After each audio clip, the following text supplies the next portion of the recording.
Is it the beginning of the end for the DA? First, it was Patricia de Lille saying she's done with being victimized. Now, 5 more high-ranking members resigned, saying the party is racist. But why would the DA go after de Lille if she's done nothing wrong? And ISIS in South Africa is the terrorist group using the country as their next breeding ground. We look at the state of our intelligence. Is it enough? And how real the threat really is. eTolls, do they stay or do they go? Mixed messages coming from the government. Let's discuss. And later, 1 in 5 children are stunted. That is unacceptable. It sets them up for massive health problems later in life. The Great campaign unveils their plan for a stunting-free future. Remember, you can always call us on 011-759-6340. You can use the hashtag Tonight with Jane Dutton. But first, Shahan has the news. Thanks, Jane. Appreciate it. Our top stories tonight. Top NPA officials Nomgcobo Jiba and Lawrence Mkhwebi have been suspended with immediate effect. That's pending inquiries into their fitness to hold office. They'll both get full pay pending the outcome of that probe. President Cyril Ramaphosa informed Jiba and Mkhwebi of his decision today. Ramaphosa says the inquiries led by Justice Yvonne Mohoro are in the interest of the NPA's image. The DA in Cape Town is taking a beating as 5 councillors resigned in solidarity with outgoing Mayor Patricia de Lille. They're unhappy about the way de Lille has been treated and the party's racial makeup. In her final speech as mayor, de Lille threatened to take legal action against those she accuses of leading a smear campaign against her. She's been accused of maladministration. My name in this country has become synonymous with fighting corruption, and I will fight for my rights, and I will continue to do so to clear my name. I will not break, and I will not give in to this vehement, racist, bully attacks. Never. And I want to put it on record that I reserve my rights regarding any findings, recommendations and conclusions contained in the Bowman's report. And of course, Jane will look into that issue a little bit more in a moment. On a more positive note, South Africa has a new factory producing trains. President Cyril Ramaphosa opened the 1 billion rand facility in Nigel, Gauteng. The complex will manufacture, assemble, test and deliver 580 new commuter trains. They'll be run by a consortium from France, but be managed by the Passenger Rail Agency of South Africa. This is an industrial development zone. It is part of what government is actually doing in bringing in jobs to communities, in bringing skills and development all around. But for us as PRASA, it is a win because we are able to get the young people in and around the Ekurhuleni area to come and work in our billion rand plant. And as you've rightfully said, that we are producing these trains, we're looking at a final 2 at least by the end of this year. What's interesting about that is that it's made by black people, it's made by people from in and around the area. They are producing these trains themselves. There'll be more news at 9. I'm back with News Hour at 10. For now, it's back to Jane. Thank you very much, Shahan. eTolls are back on the public's agenda. There have been so many mixed messages from government's leaders in recent years. Here's the Johannesburg Mayor, Herman Mashaba, on eTolls when he came into office in 2016. Us as a city of Johannesburg, including the JMPD, will not cooperate with anyone to assist them in the collection of eTolls. So if national government wants to collect and they have to collect any outstanding eTolls from our residents, let them use their own capacity. Fast forward to our new finance minister's medium-term budget yesterday. We want the road network to work. We must therefore pay our tolls. Government remains committed.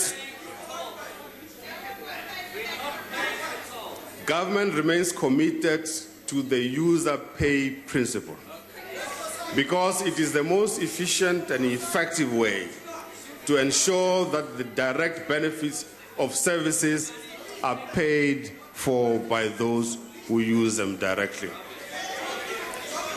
We need to restore a culture of payment in this country to ensure the sustainability of our services. But this morning, the Gauteng Premier, David Makura, was adamant that eTolls are not the future. We, as the ANC province, stand by our resolution that eTolls are not part of the future. How are you going to convince the minister, though? How are you going to convince the finance minister? The ANC Gauteng province conference resolution is that eTolls are not part of the future of this province. We stand by that resolution.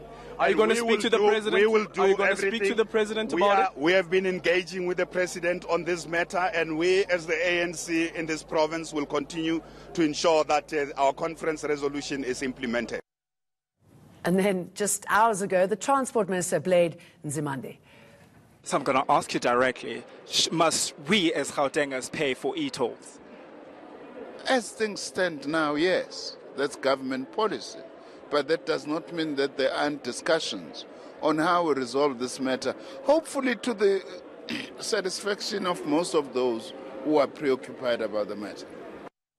Clear as mud, eh? But can Sanral force us to pay? The road agency has so far failed to convince people to pay their outstanding e-toll bills. So what have the high bills accumulated over the last half-decade? Will South Africans cope with paying their e-tolls and afford the recent fuel increases? I think possibly not. But to talk us through it, we have Louise Chipe, second Deputy President of COSATU, and also CEO Wayne Duvenage. Thank you very much for coming in, both of you. I mean, so what is that? Is it going to stay? Is it going to go? I mean, if they're not clear, what does it mean for eTolls?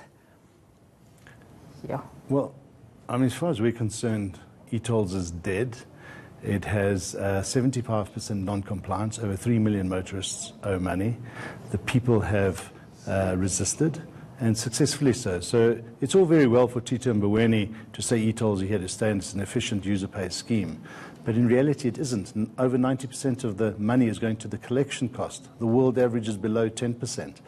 So really, you know, we're not against the technology. We're not against the fact that we have to pay for infrastructure. It doesn't fall out of the sky. It has to come from somewhere. What we are against is irrational policies that make no sense, that was always going to fail. We warned them about it. And there are other government policies, existing policies, that if they had have chosen, by now they would have already settled those bonds. But they haven't done anything about that. I mean, what is the conversation between OUTA and the government? I mean, do you guys talk? Well, we're engaging with various elements and entities, but certainly not on this. I think that those discussions are coming. We're in a litigious space right now, defending over 1,200 motorists who have been summoned by Sanral. Over 90% of those who have indicated their intention to defend those summonses. And we'll continue to fight for the public's rights on this matter, because what happens, Jane, is that unfortunately, we don't want to live in a country where government suffers from a crisis of legitimacy because it cannot manage and enforce its own laws. And if they want to bring on laws that are unmanageable and unenforceable, such as this, and the next one is the R2 bill, by the way, then I think they're going to have to suffer the consequences, and this is exactly what happens. Louise, how are you dealing with, firstly, the confusion? I mean, what are you reading into it, and how do you prepare for what's going to come or not come? No, our position as COSATU still stands. We had a resolution, and we still are saying, in fact, in the recent Congress, that resolution has been re-endorsed. We still are saying there has been flaws with regards to the e-tolling. The engagements were not proper, but we still are saying we remain resolute on our resolution. And again, what is going to happen this very weekend is that our Gauteng province, COSATU region, will be having media briefings around this very issue. So we cannot sorry, excuse me jumping in here. I mean, how are you going to deal with it? Because it seems that there's a lot of confusion there. I mean, we've had Tito Mboweni saying it's going to go ahead. I mean, do you think this is an election issue? It's, you know, there's a desire to push for e-tolls, but actually it's not favourable, it's not popular? No, it's very unfortunate for that very statement. It really comes at a very wrong time as well. Because if we go back into the elections where ANC has lost the Gauteng in particular, and now you announce such a statement, definitely we really are saying members or people should not even start thinking of voting in the very ANC. How are you seeing this as a voting? Well, it is. I mean, they lost 9% of the votes this time around 5 years ago in the Gauteng province, from I think 64 to 55%, roughly around there. The ANC in Gauteng knows this is a noose around their neck if it is still in place by the time the elections come around, sort of May next year. And yet, well, that's why David Makura is adamant, and it is so absurd that this is an efficient user pays scheme.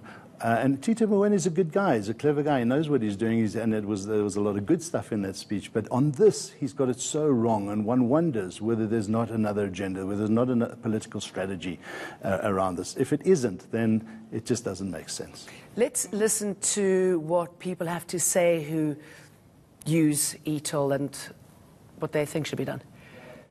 Yeah, most people don't pay, I must be honest. But you pay? I pay. I will pay if necessary, but for now, I'm not paying. That's the truth. I think it's illegal. All the revenue goes overseas. Absolute nonsense. Well, it's just corruption, another arm of corruption. So you're not going to pay if you did use a highway? They can lock me up first. Do you pay eTolls? No, I don't. Are you not afraid of going to jail? No, not at all. I mean, I love the resilience. Isn't it unlawful, though, not to pay? No, it's not. It's not. If you believe that it's been introduced unlawfully, then it's not unlawful not to pay, and we will not pay. You know, government never applied their mind. The board never approved this properly. All of these, by the way, were ruled against Sanral in the Western Cape case, in all three courts, from the High Court to Supreme Court to the Constitutional Court. They lost that case completely. The only difference between that and the Gauteng situation is they'd already borrowed the money and built the gantries and the roads. That doesn't make the scheme lawful. So the public, being civilly disobedient, bad laws and bad policies deserve disobedience, and that's what the public have done, and the government has to come to their senses. What sort of impact does it have on people who need to use their cars every day with the rising cost of fuel? And, I mean, possibly if this goes ahead, maybe there'll be a push again in the Western Cape. Who knows? Now, when it really comes to the impact on road users, those who may use their cars. By the way, it's using your car, it's no longer a luxury. And that comes back to the infrastructure that we have, the poor transport systems that we have. We're now relying in the main on taxis rather than having your reliable public transport. And yes, I mean, you can't push something like this if there's not a strong transport system, is there? Yeah. Can you? And now the very taxi transport, it's not subsidized. They are privately owned. As a result of that, they would always increase prices. If they are to pay for the tolls, again, the very passengers are the ones who are going to bear the brunt. So it talks more on the very poor, who will then be faced with all the increases. Not only the transport, but even the business where they would be transporting their goods. When they increase prices in the stores or shops, it would be informed by them having to pay the eTolls. And so it goes back to the very... Shouldn't this reality, possible reality, be prepared for now? I mean... Well, it's been going for 5 years. You must understand, this is nothing new. We've been threatened by government before. The fact that Tito Mboweni, the now fifth or sixth minister, has come along and said, no, we're going to continue with eTolls. Well, we say we'll continue with eTolls. Doesn't matter. You've been saying that all along. You've been threatening us. The scheme got maximum 40% compliance in 2014. It's down to 25%. So why do you think they keep pushing it then? Well, we don't know. It's absurdity. It is absolute madness to flog a dead horse. It is completely failed. It works very well in the environments where the people get behind the scheme. You have efficient systems. Our e-native system, 50% inaccurate, relies on good postal systems. I don't have to tell you what that's like here. And sadly, if you cannot administer it properly, then don't bring it in. There are alternatives that they could have chosen. So, we liken this to government saying, well, eTolls is still here. Well, sure, it's like being at a nightclub, at disco, the lights are on, the music's playing, there's no one on the dance floor. So you can say you've got a party, Mr. Sanral and Mr. Titu Mweni, but there's nobody dancing. So carry on thinking that you've got eTolls. It's not working, is it? I mean, do you speak to the government and say this is what it's costing my people, our people? Is that the conversation that needs to be had? No, the position, as I've indicated, that it's a resolution that we've taken. We have gone through. Clearly, they're not listening. No, we indicated that when all this was introduced, we were not taken on board. And in fact, when people were saying we would not afford, that was the message to government. So if government did not listen at that time, and here they are coming back, I mean, that can't just be on. People will still say the same. We are still saying we're not backing off on that position. We still are not going to pay for the eTolls. And the longer the standoff takes, who's losing? Well, they're reallocating funds from Treasury now to bail Sanral out, but we're saying it's not really a bailout. That's what they should have done right in the beginning. Isn't a lot of the money going to an Austrian company? Well, the eToll collection costs, yes. And if they'd have chosen the fuel levy, which is the one we suggested back in 2007, 10 cents, they would have already paid for the road. What did they do? They increased the fuel levy by R2.10. So they've got the money. And eTolls cost about R1 billion to administer. Fuel levy, zero. So it's absolutely crazy. And the other sad thing, and what Louise is saying is quite correct, this is a tax on the poor even more so than on the rich, because due to these shocking spatial development plans of apartheid, the townships where the poor live are furthest away. They have to travel longest on these toll routes. They have to pay the highest fee. It's just unacceptable. We've got a caller on the line from PE. Freddie, hello, go ahead.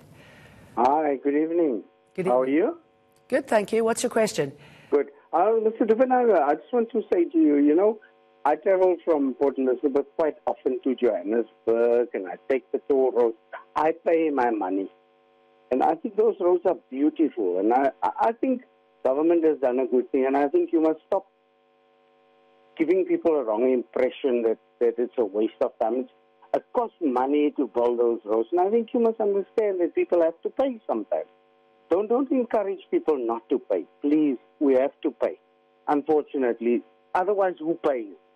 We have to pay. Thank you. Do you want to give a very brief response, because we have to? I will. He comes from PE. How many of his roads in his urban areas are tolled? They're not tolled. Why should Gauteng pay twice, both the e-toll and the fuel levy? Remember one thing, that Sanral was going to earn 21% of their revenue from 1% of their road surface here. And we're not saying we don't want to pay for our road infrastructure. We have to pay for it. We want to pay for it the most efficient way. So, these people in PE and Durban, everyone's saying, why should we pay in the fuel levy for Gauteng's roads? These are not Gauteng's roads. These are South Africa's roads. And Gauteng contributes to those provinces and builds their roads as well. Let's leave it there. Arthur Kasatu, thank you very much for your words. We've run out of time. Thank you.